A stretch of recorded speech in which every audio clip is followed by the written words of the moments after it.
안녕하세요. 오늘도 사연 살롱을 찾아주셔서 감사합니다. 저는 50대 초반에 서울에 사는 여성이에요. 여기서 사연을 듣다 보니 저의 힘들었던 과거가 자꾸 생각나더라고요. 제 주변에서는 저의 과거를 모르는 사람도 있어서 어디다 터놓고 이야기하기 어려워 답답했어요. 그래서 오늘은 저희 좋지 않았던 결혼 생활을 이야기해볼까 해요. 제 남편은 이름만 들으면 다 아는 인류대를 나왔어요. 영어의 첫 글자만 따서 말해도 다들 아는 대학이죠. 저는 공부를 잘하는 편이 아니라서 그럭저럭 수도권에 있는 대학을 나왔고요. 저희 집은 부모님이 같이 수산시장에서 가게를 하셨기 때문에 매일 새벽같이 나가서 밤늦게야 들어오시곤 했어요. 너무 생활에 치이다 보니 두 분 다 제 공부에는 신경 쓰실 수가 없었어요. 저도 그걸 잘 이해하고 있었고요. 제가 처음 대학에 합격했다고 하자 엄마는 소정아, 이제라도 다시 공부해볼래? 아빠랑 엄마가 너 학원 한번 못 보내주고 먹고 사는 거에만 정신이 팔려서 네가 어떻게 되는지도 몰랐다. 하나뿐인 딸인데 너무 무심했던 것 같네. 재수해서 더 좋은 대학 가자. 1년 늦는 거 아무것도 아니야. 엄마 너 재수하는 동안 돈은 다 대줄 수 있어. 아니야. 나 이 대학도 괜찮아. 내가 공부에 큰 뜻이 있는 것도 아니고 1년 더 한다고 갑자기 성적이 확 오를 것 같지도 않아. 난 차라리 빨리 졸업하고 일하는 게 좋아. 그래도 아쉽다 엄마는. 너도 집에서 조금만 신경을 써줬으면 훨씬 좋은 데 갔을 텐데. 이런 부모라 미안해. 무슨 그런 말을 해. 너무 마음 쓰지 마 엄마. 나는 학원 다녔어도 지금이나 성적 비슷했을 거야. 원래 애들 학원 다닌다고 성적 막 오르고 안 그래. 저한테 미안해하는 엄마를 오히려 달래며 저는 얼른 졸업을 하고 돈을 벌어야겠다는 생각을 했어요. 그래서 졸업하고 바로 대학가의 유명한 카페에 점장으로 취직하게 됐어요.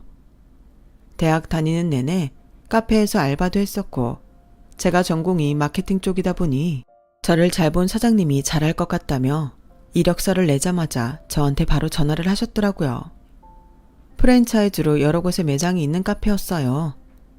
저는 거기서 일하면서 주로 젊은 사람들을 매일 손님으로 맞이하다 보니 계속 대학생인 것 같은 기분도 들었죠. 제가 쓸 돈을 벌면서 부모님 용돈도 드리게 되니까 스스로 뿌듯함이 컸던 것 같아요. 사장님이 제가 카페 관리하는 걸 보며 칭찬도 많이 해줘서 자신감도 많이 생겼고요. 카페 위치가 인류대 코앞에 있어서 공부 잘하는 사람들을 많이 보곤 했는데 그래도 전혀 꿀리는 마음은 없었어요.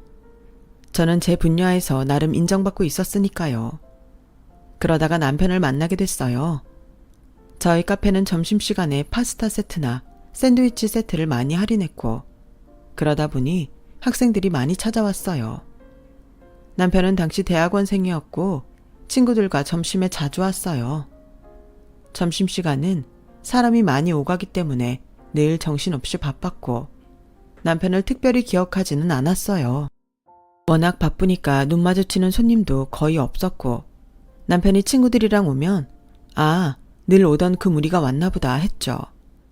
그런데 어느 날 남편이 카운터에 있는 저한테 소설책을 한 권 쓱 내밀더라고요. 이거 한번 읽어보실래요? 저는 재밌게 봤거든요. 책 돌려주시려면 이번 주 토요일에 땡땡 영화관 앞으로 나오세요.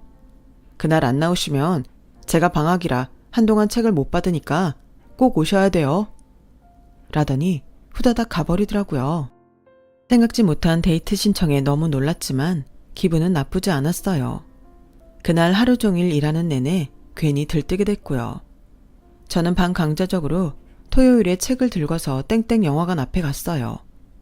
뭐 안 가려면 안 갈 수도 있지만 그랬다가 단골 일일 걱정도 조금은 됐고 아주 싫지는 않았거든요. 그래도 너무 좋아하는 티는 내지 않았어요. 괜히 그 사람 덕에 기분 좋았던 걸 들키고 싶지 않더라고요. 새침하게 두 변을 둘러보는데 남자가 저만치해서 제 쪽으로 걸어오고 있었어요. 일찍 오셨네요. 근데 책은 다 읽으셨어요? 실은 못 읽었어요. 제가 매일 일만 하다 보니 시간이 없어서요. 그럼 안에 들어있는 거 못 보셨겠네요. 지금 한번 보세요. 무슨 말인가 어리둥절해서 책을 펴보니 가운데에 영화 티켓이 꽂혀 있더라고요. 기왕 여기까지 나오셨는데 저랑 영화 보고 들어가시죠. 남편은 웃으면서 자기 티켓을 꺼내 보여줬어요. 그게 저와 남편의 첫 데이트였죠.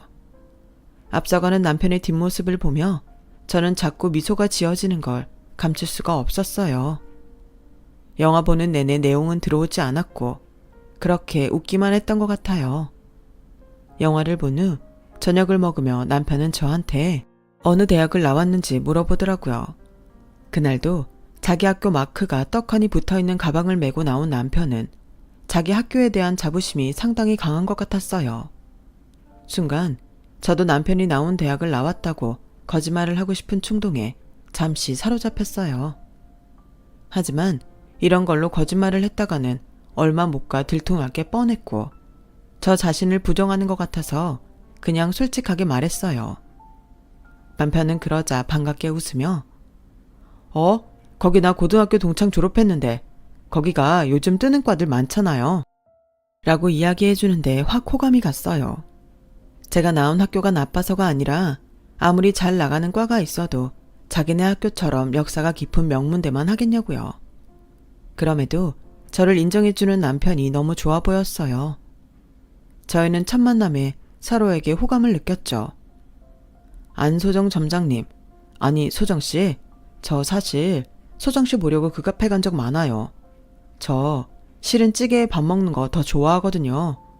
오늘 이렇게 저랑 영화 보고 밥까지 먹은 거 저한테 호감 있다고 생각하는데 맞죠? 네, 맞아요. 실은 카페에서는 너무 바쁘다 보니까 얼굴만 알고 있었는데 이렇게 따로 만나니까 사실 마음이 끌리는 게 사실이에요. 그렇게 저와 남편은 서로의 마음을 솔직히 인정했고 저희 만남이 시작됐어요. 저는 땡땡 대학교 대학원에 다니는 사람이 제 남친이라는 사실이 은근히 자랑스러웠어요. 저 역시 우리나라 학벌주의에 어쩔 수 없이 물들어 있었던 거죠. 저희 연애는 2년 가까이 계속됐고 자연스럽게 결혼까지 가게 됐어요. 저는 남편 집에서 저와의 결혼을 반대할까봐 많이 걱정했는데 의외로 시댁은 순순히 허락을 해주셨어요. 나중에 알게 된 건데 저나 제 친정이 만만해서 결혼을 시켰다고 하더라고요. 여자 집이 너무 잘 나가도 자기들이 부담스럽고 며느리가 너무 똑똑하면 아들 앞길 망칠까봐 그랬다는 거였어요. 자기 아들이 눌려서 큰일을 못하면 안 된다는 거죠. 사람 판단하고 가리는 데에 별별 기준이 다 있다 싶었어요. 제가 결혼하고 나서 알게 된 거기 때문에 좀 속상했지만 뭐라고 할 수가 없었어요. 결혼 전이었다면 기분 나빠서라도 결혼을 한 번 더 생각해봤을지도 모르죠. 시댁에서는 친정 부모님이 수산시장에서 일한다고 굉장히 얕보고 있었지만 부모님은 저를 대학에 보낼 즈음부터 알부자라고 할 만큼 재산을 많이 모으셨어요. 지방에 주상복합으로 작은 건물도 몇 채 지어서 많지 않아도 정기적으로 세도 받고 있었고요. 부모님은 시장하고 교통편이 좋은 데에 작은 아파트를 사서 노후 준비를 잘 해놓으셨기 때문에 저한테 바라는 것도 없으셨고 그저 저만 결혼해서 잘 사는 걸 바라고 계셨어요. 남들한테 존경받는 직업은 아니지만 자기 일로 그렇게 성실하고 열심히 살아서 노후 대책까지 잘 해놓으신 부모님을 저는 마음속 깊은 데에서부터 존경하고 있었어요. 그런 친정 부모님에 비하면 시댁은 남들한테 보여주는 걸 더 신경 쓰는 사람이었어요. 그래서인지 시아버지가 괜찮은 회사 나오셔서 연금을 꽤 받는데도 돈에 쩔쩔 매는 것도 몇 번 봤어요. 저는 실속 있는 부모님 덕분에 시댁에서 어깨를 펼 수 있었어요. 돈 때문에 저희 친정을 얕보지는 못했거든요. 남편은 박사를 딴다며 석사 논문이 통과한 후에 또 시험을 봤어요.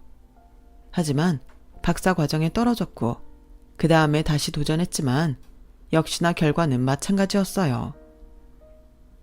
박사 잘 될 줄 알았는데 생각보다 잘 안 되네. 너무 조급하게 마음먹지 말고 편하게 생각해. 이럴 때일수록 멀리 보면서 하는 게 좋다더라. 에이, 모르겠다. 나 박사는 접을래. 석사 땄으면 됐지 뭐. 당신 생각이 그렇다면 난 그대로 따를게. 남편은 박사 과정을 포기한다는 말을 시댁에도 전했고 시댁에서도 다들 그동안 수고했다고 하며 남편을 격려했어요.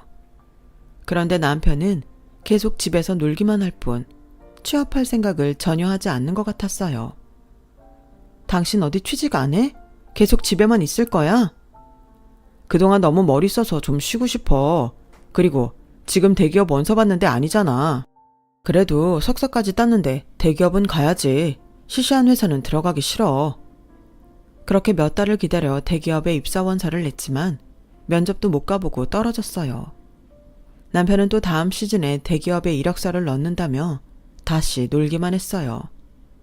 그렇게 2년간을 백수로 지냈는데 남편은 갈수록 그 생활에 적응이 되어가는 것 같더라고요.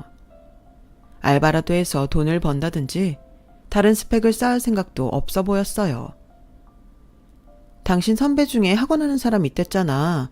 그분이 낮에 카페에 왔었는데 당신 지금 잠깐 강의해줄 수 있냐고 물어봐달래. 당신하고 연락이 잘 안 된다고. 그런데 나가서 애들 가르치면서 기분 전환하는 것도 괜찮잖아? 뭔 소리야. 그딴 코딱지만한 학원에서 애들 가르치는 게 기분 전환이 되긴 뭐가 돼. 그 선배 당신 카페까지 갔었어? 아 진짜. 일부러 전화 피하면 눈치껏 알아들어야지. 학원을 나갈 거면 내가 원장을 하지 일개 강사를 하겠어. 학교 다닐 때부터 깨제제 하더니 능력도 없는 게 선배랍시고 나한테 그딴 거나 시키려고 들어. 저는 점점 남편에 대한 환상이 사라져갔고 현실 속에 무능하고 남의 눈만 의식하는 허영심 많은 실체를 보게 됐어요. 저는 같은 체인의 새로운 브랜드인 커피 전문점 점장으로 계속 일을 하고 있었어요. 승진이라면 나름 승진이나 다름없었어요. 전보다 제가 권한을 가진 것도 많았고 커피 전문점 브랜드에 대해서는 제 의견도 많이 냈거든요. 일은 즐거웠지만 제 현실을 생각하면 힘날 게 없었어요. 결혼할 때부터 계속 제가 벌어서 집에 생활비니 적금이니 공과금이니 모든 걸 다 썼으니까요.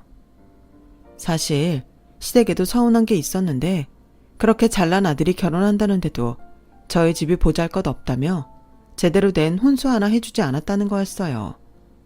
집 구할 때도 보태줄 돈이 없다고 끝내 한 푼도 내놓지 않았으면서요.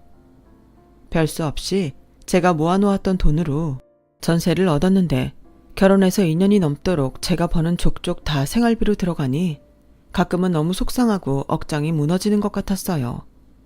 정말이지 인류대라고 어디 가서 목에 힘만 줬지 실속은 눈꽃만큼도 없는 사람이었어요.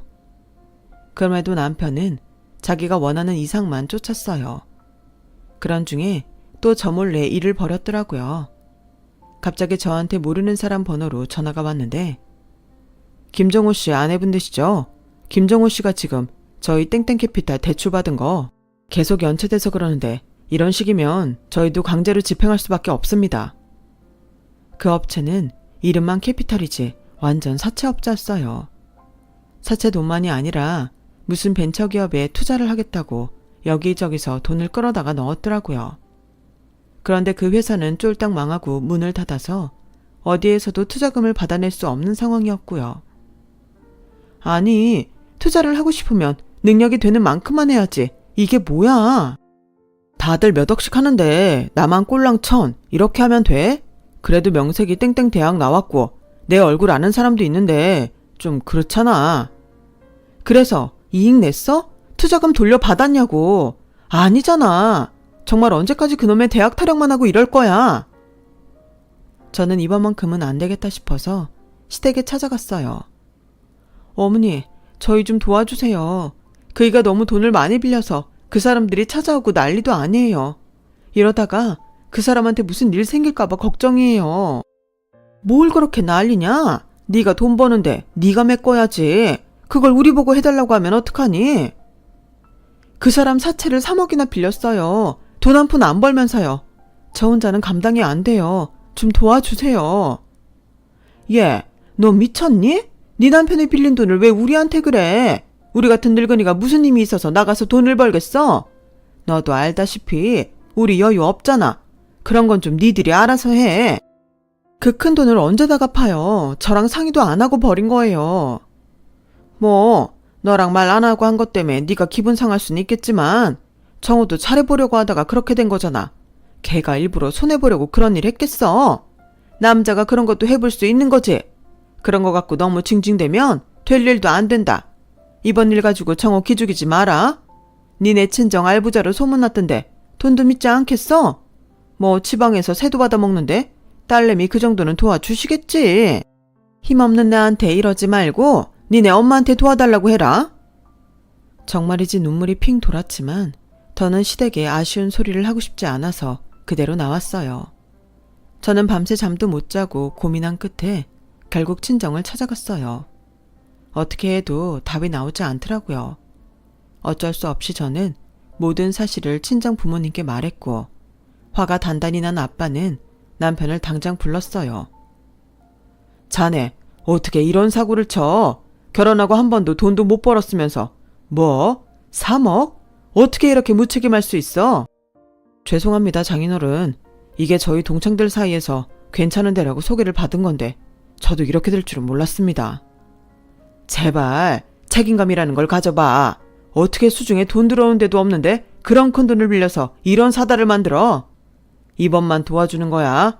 앞으로 정신 똑바로 차리고 살아. 정말 감사합니다, 장인어른 장모님. 이 은혜 잊지 않겠습니다. 저도 이 사람 여태까지 고생한 거 다 갚으려고 했던 거였어요. 앞으로는 정말 잘하겠습니다. 자네 결혼하고 벌써 3년 다 되어 가잖아. 그런데 아직도 돈을 안 벌면 어떡하나? 걱정하지 마세요, 장인어른. 제가 땡땡대학 나왔잖아요. 정말 괜찮은 일 하게 될 겁니다. 친정 부모님은 여전히 자기 대학만을 내세우는 남편을 보며 크게 한숨을 쉬었어요. 돈을 마련해 주면서도 친정 부모님은 남편한테 더는 기대가 없는 것처럼 보였고 사실 저도 그랬어요. 그런데 시어머니는 한술 더 뜨시더라고요. 아니, 기왕 하나뿐인 사위 도와줄 거면 지방에 있는 건물 하나 정도 넘겨줘도 되는 거 아니니? 어차피 그거 다 결국 청우가 받을 건데 미리 주면 어때서? 어떻게 딱 그 빚 갚을 돈만 주는지 좀 서운하다 얘. 저는 너무 화가 나서 시쳇말로 완전히 뚜껑이 열렸어요. 어머니, 이거 남편이 사고친 거고 저희 부모님은 안 써도 될 돈 쓰신 거예요. 그 잘랑 땡땡대 나온 거 빼고는 아무것도 해놓은 게 없잖아요. 큰소리 치던 대기업도 다 떨어지고 선배가 오라던 학원도 안 갔어요. 그동안 제가 다 먹여 살렸잖아요. 그런데 지금 저희 부모님한테 건물 달라는 소리가 나오세요? 어머니 아버님은 저희 한 푼도 안 도와주셔놓고 어떻게 그런 말씀이 술술 나오세요? 자꾸 이러시면 저도 다 생각이 있어요. 저 명절날도 어머님 아버님 용돈 못 드려요. 저도 돈 모아서 대책을 세워야죠. 라며 하고 싶은 말을 했더니 속이 좀 풀렸어요. 시어머니도 아차 싶었는지 그 이후로 찍소리 안 하고 지내더군요. 남편도 꽤나 제 눈치를 보고 전에 없이 제 비위를 맞췄고요. 저는 그때 이후로 집에 틀어박혀 엉뚱한 생각만 하는 것 같은 남편한테 자꾸 화가 나서 짜증을 냈어요. 그리고 얼마 후 시어머니 생일이 다가왔어요. 저는 당시 카페 일이 너무 바빠서 미처 기억을 못했어요. 남편은 제가 시어머니 생일 챙길 생각을 안 하니까 불만스러운 얼굴로 말하더군요. 좀 있으면 엄마 생신인데 선물은 뭐 가져갈지 안 알아봐? 나 바쁘잖아. 당신이 시간도 많은데 알아서 시켜. 자꾸 나한테 모든 일을 미루지 말라고. 저도 모르게 목소리가 날카로워지며 소리를 질렀고 남편을 뭘 사야 될지 모르겠다고 투덜거리더니 자기가 식당 예약을 했다며 시어머니 생일날 밥을 먹자고 하더라고요. 그날 식당을 가니 시부모님이 먼저 와 있었어요. 두 분은 제 눈치를 보며 별 말을 안 했고 저도 말없이 밥만 먹었죠. 그런데 남편이 그 자리에서 이런 말을 하더라고요. 나 결심한 게 하나 있거든. 다들 들어줘. 내가 2년 동안 공부해서 사법고시 합격할 거야. 나 자신 있어. 그리고 내 나이 아직 33인데 젊다면 젊은 거지. 나보다 더 나이 먹고도 붙는 사람 있잖아. 사법고시를 본다고? 당신이? 당신 법에 대해 아는 거 있어? 내가 그동안 집에서 놀고만 있었던 거 아니야. 여기저기 알아보고 공부도 좀 해봤어. 그리고 지난 사법고시도 문제집에 나온 거 풀어봤는데 꽤 성적이 괜찮더라고. 그러니까 다들 조금만 기다려봐. 내가 떡하니 시험 붙어서 변호사 될 테니까. 아우 그래. 너 아주 생각 잘했다. 얘야 너도 이게 낫지 않겠니? 네 남편 변호사 되면 제일 덕 보는 건 너다. 우리 정호가 머리 하나는 좋잖아. 라며 시어머니가 찬성을 하자 시아버지도 그럼 땡땡 대학을 아무나 들어가나? 대한민국은 몇 % 수재만 가는 데 아니냐? 이제야 정호가 제 길을 찾은 것 같구나. 라며 맞장구를 치더라고요. 저는 이제 땡땡 대학이니 인류대 소리만 들어도 진저리가 났지만 그래도 또 투자내 뭐네하며 사고치고 수습 못하느니 차라리 자기가 제일 잘하는 공부나 죽어라 파는 게 낫겠다 싶었어요. 그래서 저도 알겠다고 했어요. 2년간은 정말 아무 생각도 안 하고 당신 공부만 할 수 있게 열심히 뒷바라지 할게. 하지만 떨어지고 나면 나도 몰라. 그때는 알아서 알바도 하면서 공부해야 돼. 걱정 마. 나만 믿으라니까. 나 내일부터 바로 공부 시작할 거니까 새벽에 도서관 갈 거야. 새벽 도시락만 준비해줘. 저는 남편 말대로 새벽마다 도시락을 싸고 그날 쓸 용돈을 놔두고 집에 나오는 생활을 시작했어요.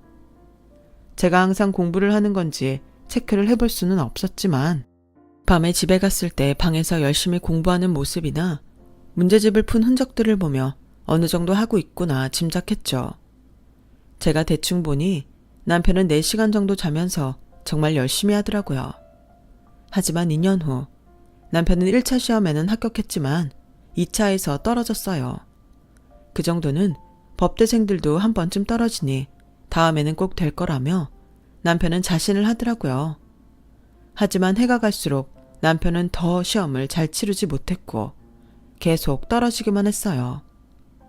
그렇게 시간이 흘러 6년 가까이가 되었죠. 33이던 남편은 40을 코앞에 두게 됐어요. 그러는 사이 저는 딸을 낳게 되었고요. 남편이 공부해야 된다고 제가 진통하고 애를 낳을 때도 들여다보지 않아서 정말 섭섭했던 기억이 있어요.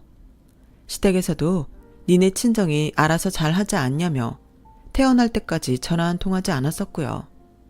하지만 그런 속상함과 서운함을 한 번에 씻어주듯이 남편은 마음을 앞두고 사법고시에 합격을 한 거였어요. 여보, 진짜 축하해.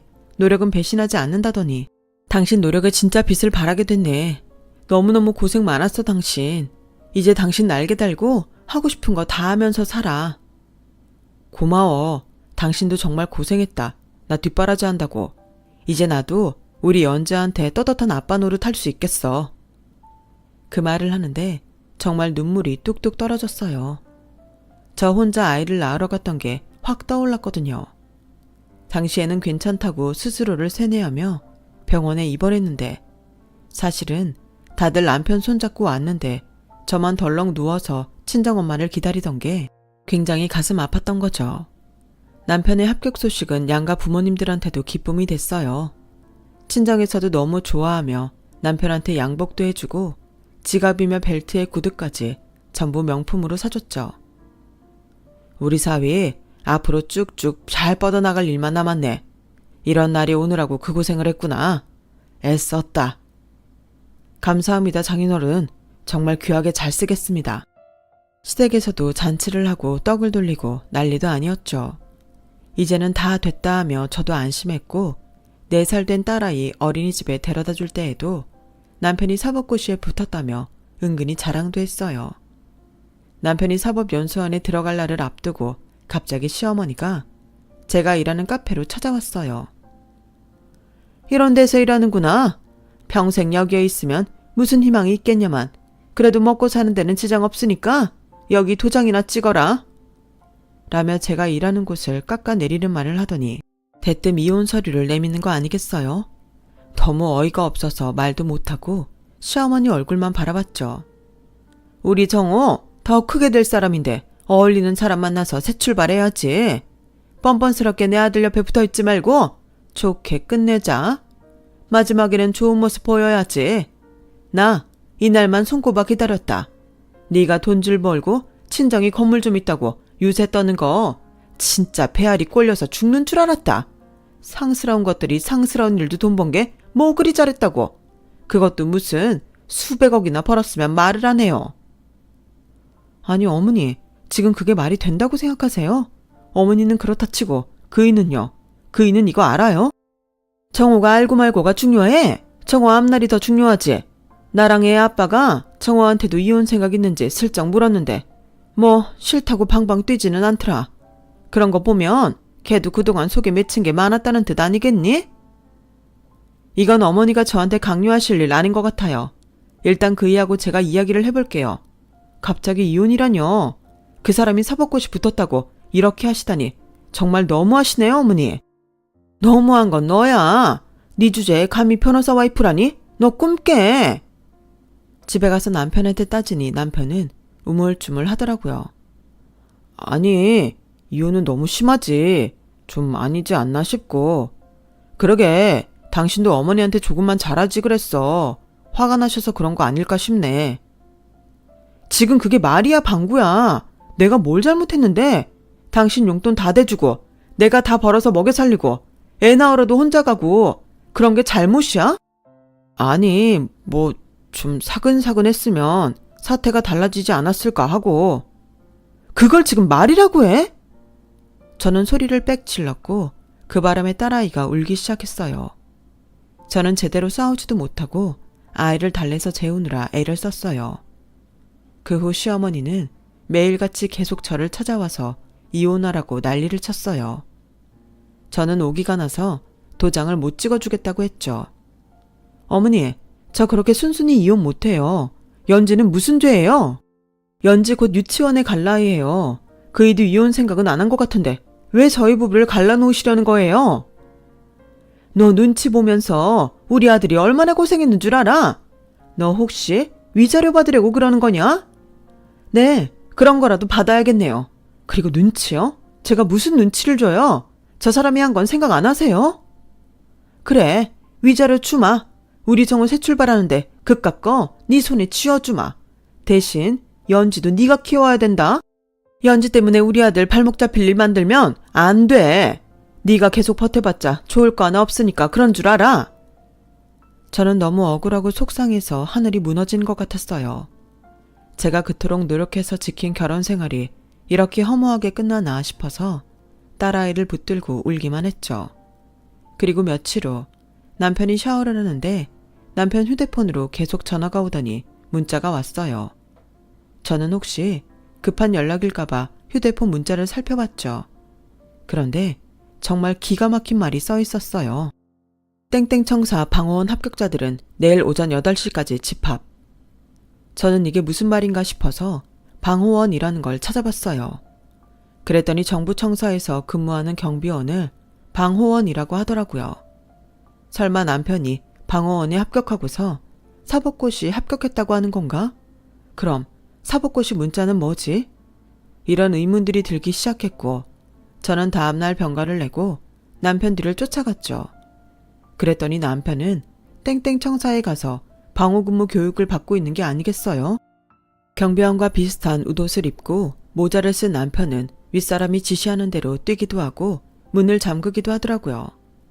저는 너무 기가 막혀서 사법고시 합격자 명단을 알아봤어요. 거기에 남편 이름은 없었어요. 남편은 당시 사법고시를 아예 응시도 하지 않았더라고요. 방호원에 지원해서 합격한 걸 사법고시에 붙었다고 한 거였어요.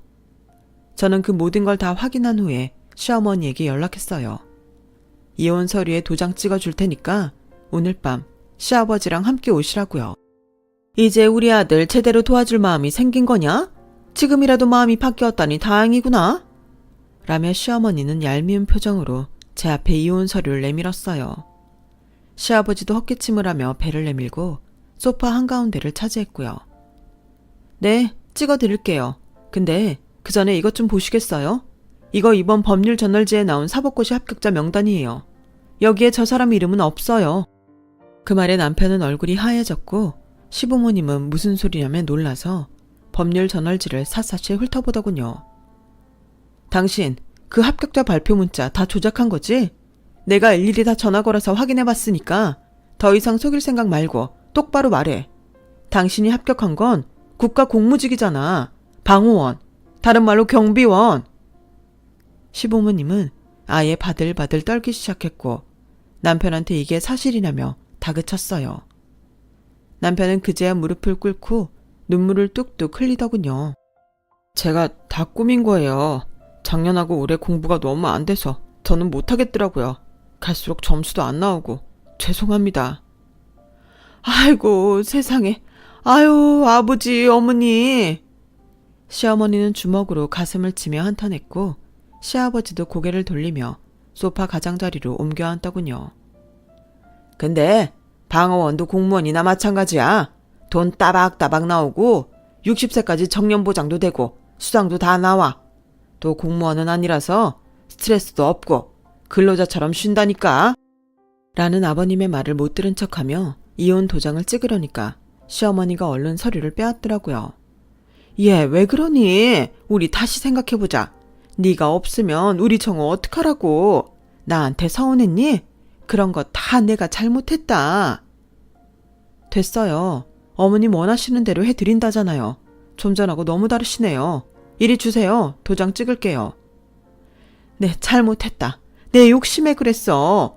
정호는 이혼할 생각 전혀 없었어. 다 내 생각이었어. 그러니 잊고 정호랑 잘 살자. 연지 생각도 해야지. 연지 생각해서라도 저는 이혼해야겠어요.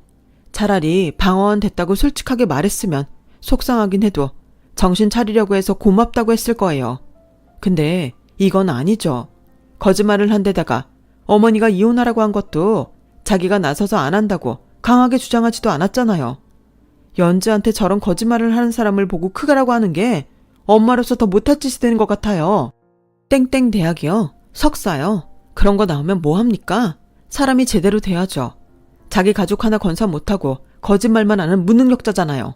그리고 어머님 아버님 잘난 아들이 사법고시 붙었다고 그동안 대기 아들 먹고 살게 해주고 사채까지 갚아둔 저랑 저희 친정 무시하고 모욕하고 내쫓으려고 하셨어요.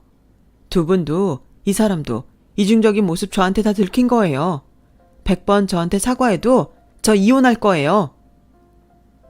여보, 진짜 미안해. 당신 말이 다 맞아. 이혼 생각은 정말 없었어. 시간이 좀 지나면 말하려고 했어. 당신이라면 내가 그런 일을 해도 이해해 주겠지만 당장은 내 위신을 좀 세우고 싶었어. 그래, 당신은 항상 자기 위신이나 체면 같은 게 더 중요하지. 그래서 마누라가 혼자 벌어먹이느라 고생해도 그게 안 보였잖아. 나도 미쳤지. 이런 사람하고 왜 계속 살려고 했는지 도장 찍어. 얘야, 아가, 제발 다시 생각해보자꾸나. 정호도 이렇게 잘못했다고 빌잖니? 아니요, 저 아가라고 하지 마세요. 소름 끼쳐요. 도장 찍을 테니까 새 출발하세요.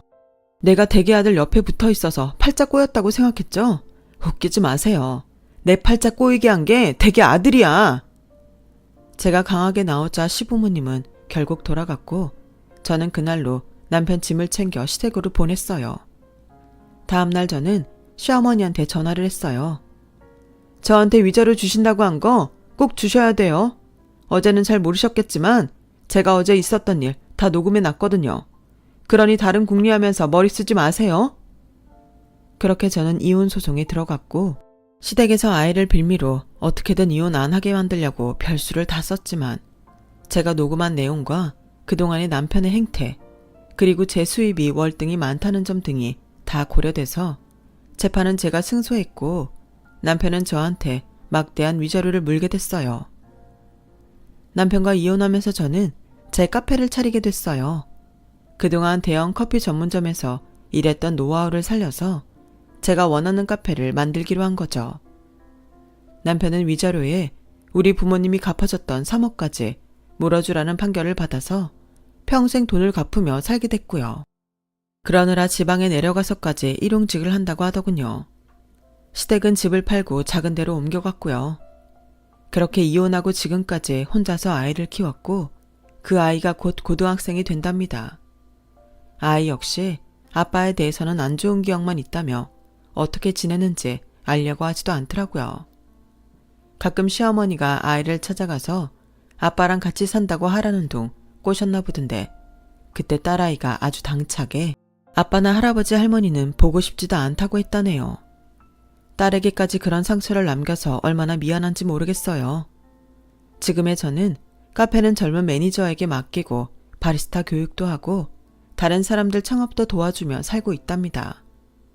남편이 없지만 딸과 친정 부모님과 행복하게 잘 살고 있어요. 제 이야기는 여기까지예요. 끝까지 들어주신 분들 모두 건강하시고요. 매일 행복하시고 좋은 일만 있기를 바랄게요. 감사합니다. 여러분, 사연 댓글에 응원과 현명한 조언 부탁드려요. 좋아요와 구독은 저에게 큰 힘이 됩니다. 오늘도 좋은 일 가득하세요.